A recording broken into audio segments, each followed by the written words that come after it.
Thank you everybody for coming. Special day to remember two men that served this country years ago. Thank you for giving us the freedom we enjoy now. And we'd just like to do a very brief salute for our World War II veterans. I think we've got two veterans here today, and thank you guys very much for coming. We don't do all this activity to set up this reenactment for ourselves. We do that to remember all our World War II veterans, our fathers and uncles and grandfathers for the sacrifices they made, and just so we won't forget and our children won't forget either. So we just like to remember you guys, and as a brief token of our appreciation, we'd like to do a rifle salute. Sergeant Dvorak, if you'll take control of your detail. Detail, attention, port, arm, ready, aim, fire, aim, fire, aim, fire, recover, present, halt.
Order, up!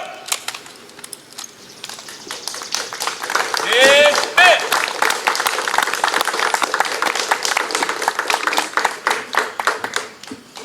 We have Raymond Kulas, up hombres, U.S. Army. Well, I was going to feel like you're regarding that as probably the neighbors. At least come say hello. Second, we have Forrest Frank, U.S. Navy, specific. I said, I don't want in the Navy. He says, shut up and get moving. That's all I got. But they didn't make it past D-Day. First of all, I see you're both out of uniform. After World War II, the United States government issued you each a ruptured duck pin. And I don't see it on either one of you. That was for the MPs to tell the servicemen from the non-service. You got one? Well, I don't see it on you, so at this time, I would like to present you with a new one that you can wear.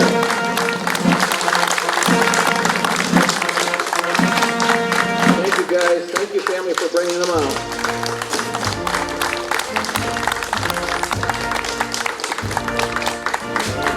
Nice meeting you. Yeah. If you want to send it, In Rochelle. So I do this instead. Yeah, But it's the unit that we portray in our we reenactment. treated a prison camp in Nagasaki. I got pictures of it. I bought the ship photographer. give us a call if you'd like to come by. We'll open up for you. Yeah, thank you. You still have it, huh? I had a friend that was a commander of Sherman tank. Really? Okay. He was scared to death of the Did you go to the reunion stand? You didn't have much protection. No. When did you start interviewing something? I just want to thank you for your service. Thank you. I'm glad you got to come out today. Yeah, thank you. Okay, so you were in our... Yeah, I got a good family that brought me out here. So. That's a good deal. My dad's a 4852. Okay. Yeah. He floated around there in Korea. Yeah. Oh yeah. Navy's changed since I was on. Yeah, I bet it has. Oh, they don't have the equipment we had. No. We had 5-inch 38. Participate in the cannon. Now they got missiles. Oh, I know, yeah. They got missiles now. I know, it's getting worse, it's bigger. You guys did a great job with what you had though. Yeah. You had to work. Yeah. Right. We made some Did you blunders. stay through to the Tarawa occupation of was Germany? a big blunder. Oh, yeah. We run they didn't check the water level, Uh-oh. and they sheltered for 2 days. Right here, you could stand on one side and see the ocean on the other side. That's how small the island was. And they sheltered for 2 days. Then they sent the landing craft in, and they ran aground 50 yards from shore. And the Japs were laying on the water with machine guns. Crying out loud. So you And were our in for quite a tanks while. ended up leaving going out in the water, and they drove over Dead Marines. Oh, no. Oh yeah, they I've drove not ever over. heard that. They drove over Dead Marines to get to the beach. I have a friend of mine's dad was a landing craft guy, and she told me some horrible stories. Oh yeah, that was a mistake.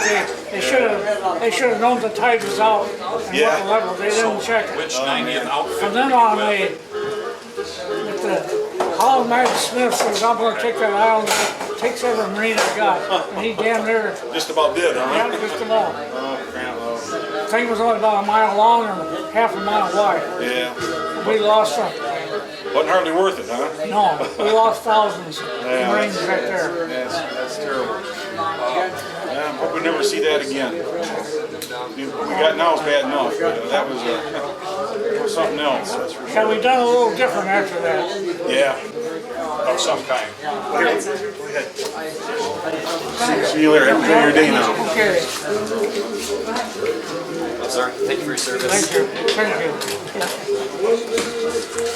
Hi there. Hello. I'm Thanks for your Kimberly. service, sir. I'm glad you guys come out. Thank you for your service. Appreciate it. I'm working on a story for the Sauk Valley Sun. It's a new newspaper out here. Could I get your name? Yeah. Forrest, Frank. F-O-R-R-E-S-T. Yes, we like listening to it too. F-R-A-N-K. Yeah. And you were in the Navy? Yeah. So do you have any Through fun what years? stories you remember from before? 1943 to the war was over. We're trying to 45, I guess, collect late 45. humorous Okay. things. And how old were you when you went in? Because 18, Wow. Were you, drafted. yeah, Yeah. drafted? 3 of us, put that in there for one. 3 of us went through high school together. We all wanted to go in together. Okay. And we did. We all got called. And we went into Chicago and we went through the induction. And I was on the end of the line. They were ahead of me. Okay. Came to the last table, and they stamped Army on their papers, and they went through the door. They looked at my paper like this here, and the guy stamped Navy. right. My heart came up in my throat, and I said, I don't want in the Navy. And he said, shut up and get moving. So through that door there, you're not property of the Navy. And I had a heart attack today. But they did me a favor. They got in the 82nd Airborne, which hadn't been there. Neither one of them made it to the ground D-Day.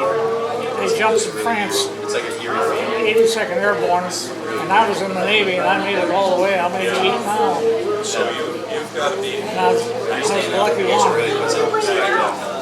How that happened, I don't know. I know one thing, I put Bill Taylor in there. The last table was all different colors. He said, what's on that table? I said, numbers. Well, he was colorblind, I didn't know. He couldn't see a number. He couldn't see it. They said if you had something wrong with it, you went in the Army that day.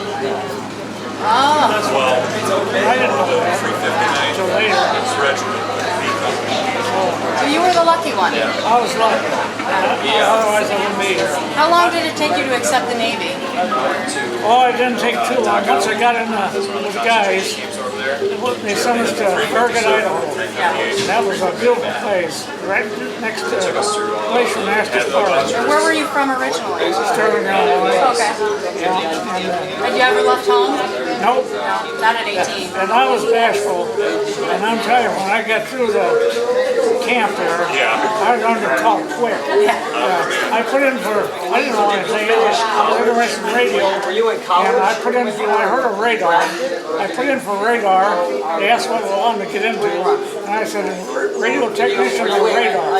Well, my name came up, they kept announcing the bulletin board, you had to check it every couple hours, new draft list for schools. And my name came up on San Diego, California for radar school. And so the day I was supposed to have my bags together, I had it together, and this guy came up, he had my papers in a brown envelope. He said, we're going to take you to Spokane, Washington, put you on a train, a bus, put you on a bus to Seattle. And he says, we're going to drop you off at the train station, and you got to find a train to San Diego, California. And he says, don't screw up. That was his last words. Idaho, Seattle, San Diego. Yeah, and I got to the train depot, and it was wall-to-wall sailors all over the place. And I asked them, which train goes to San Diego? Well, they may change day to day. Well, I asked 4 times. I got on the thing and I asked 4 times. I asked Make sure, because they said don't screw up. Yeah, and I got down there and I went to radar school and ended up the best deal in the Navy. Anytime we was off duty, we used our eyes on the scope. We could sleep anytime we were off duty. The only ones in the Navy could do that. Oh, yeah. I hit the jackpot. I couldn't believe it. Ship the fleet. We carried 10,000 tons of dry provisions for the fleet. It took us about 30 days. That's actually what I do for a living. To get rid of it. That's what I do for a living. Fast and moving. Body shop. Come along, radio in. I'd take the call and give it to the spy officer, and he'd tell them when to have the boat wrong side. And it took about 30 days, and we could back get another load. Wow. No frozen stuff, all dry provisions. They had refrigerators for meat and potatoes and eggs and stuff like that. So, yeah, I couldn't have picked a better deal, but I won the jackpot and then more. Yeah, you didn't even know how lucky you were, No, huh? but they're a lot lighter. my 2 friends never made it around But D-Day. they're starting to put so much extra equipment on the rifle. D-Day, you know what we were doing? We thought the invaded Europe, we'd have everything we had, for that. We didn't. The same day, we hit Mariana Islands, Guam, Tinian, and Saipan, all 3 of them, with 1.5 million sailors and Marines. At the same time, we were invading Europe. We invaded all 3 of those islands at the same time. As soon as they got a runway, they started making a runway, and the B-29 started coming in. That's what they used for firebombing Tokyo. They brought in the super forts, they called them. Super flying fortresses. Yeah. That's amazing. Yeah. So your friends didn't make it though? Yeah. Well, that was the motto. If you're Oh yeah, I got a lot of experiences there. digging a hole.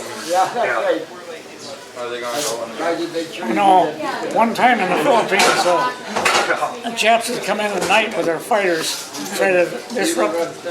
We'd send up night fighters, and they'd come over the radio, hold your fire, hold your ground fire, We had any aircraft gun, hold your fire. They got angels in the air. Yes. And they'd drive them off. And we watched them one night.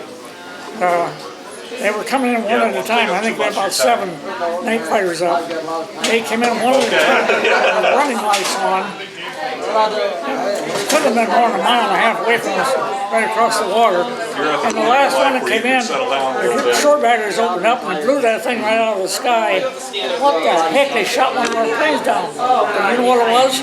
The Japs knew that, and they had a transport loaded with Jap Marines with grenades and everything. They were going to sneak in behind. They were going to blow up the airstrip. Well, they caught them, and they blew it out. They never made it to the ground. Too much electronics. They exploded in the air. Yeah, we thought they shot one of our own. Yeah. But they caught it. That's pretty awesome intelligence back then. It was. Yeah. Well, I appreciate you sharing your story. It's really Oh, I got all fascinating. kinds of stories. Well, I bet. If the insurance companies don't want to I pay got all for it, we kinds. do it. We have to charge the customer. I was at Nagasaki before we signed the treaty. I got pictures of it. Yeah, the Japs had a prison camp 12 miles outside. And we had boats, and they needed boats to get them. They sent us up there. That's, yep, you did good. That was a smart move. We had to have one of their pilots take us through the minefields. He'd tell us go this way and this way. And the night before, we had a hospital ship went in, and our boats went in, and they came back. We had 4 boats, and they were all loaded, packed. Screaming, yelling like maniacs. You could hear them screaming. They were free the first time.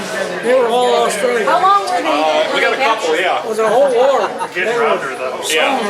The basket cases. I got pictures of them. They were laying there just a couple more days they'd have been dead. Yeah. Sorry, my legs were hurt from They put them in on the hospital ship and checked them out.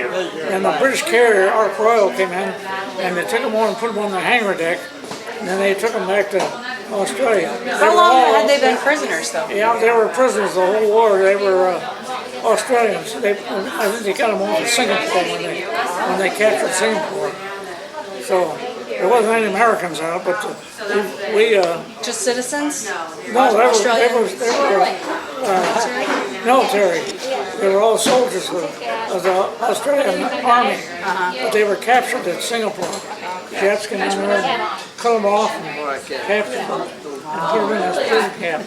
And we dropped the bomb at Nagasaki, and that's right where the 12 miles from the prison camp. So I guess the bomb didn't hurt them. 12 miles away, but they took us through the bomb ruins. I got pictures of the bomb ruins. And they never mentioned the radioactivity and never checked us later. I'm still here, so I don't. Well, you are glowing. No, I'll tell you. What's your best memory from the war? Can you think of the most amazing thing that happened? Even though you were at war, and they say war is hell, but sometimes there's good stuff hidden in there.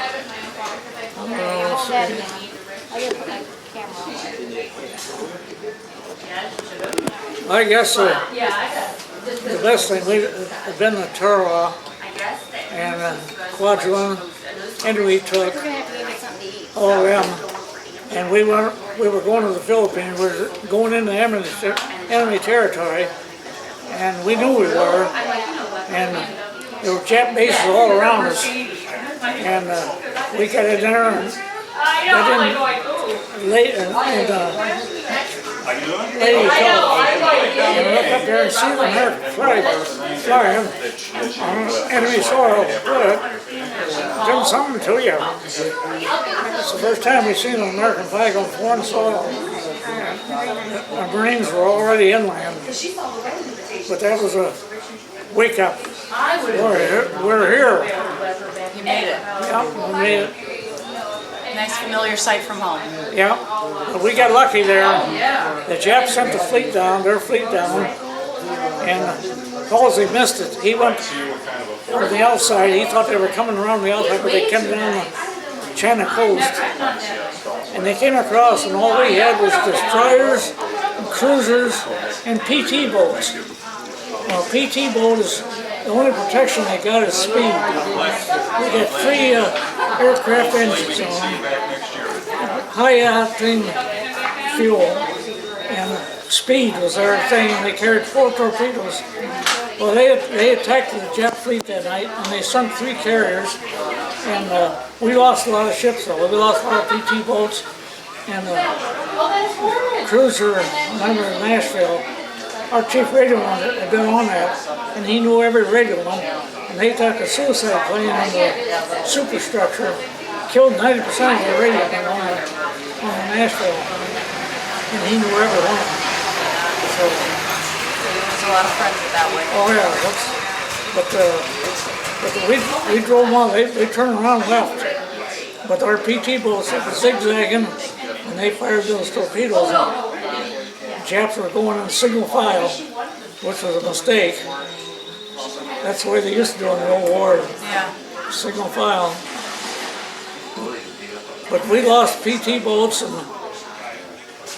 and some destroyers because they fired back too. You know, they were good gunners. The Japs were.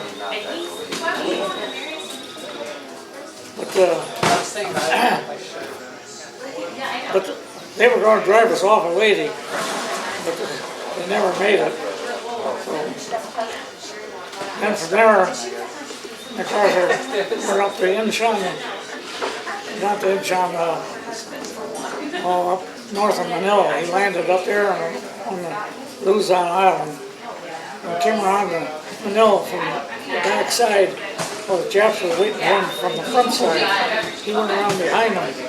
Shoot, all they could do was surrender. Our friend here is filming every single one of your stories. They're like history sitting here right now. Yeah, it's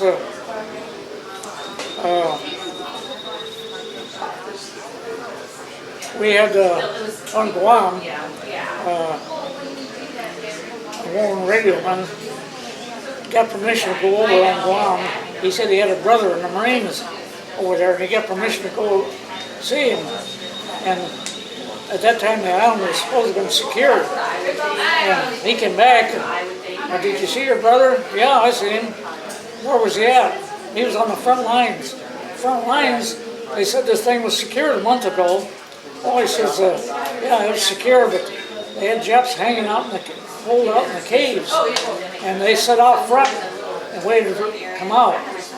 They kept guys there all night, and if they come out, they shot them. Or used flamethrowers. Wow. I'll tell you, that's a bad way to die when they come up with a hose and they fire flame into the tunnel. Boy, you don't have much chance. No. You're gone.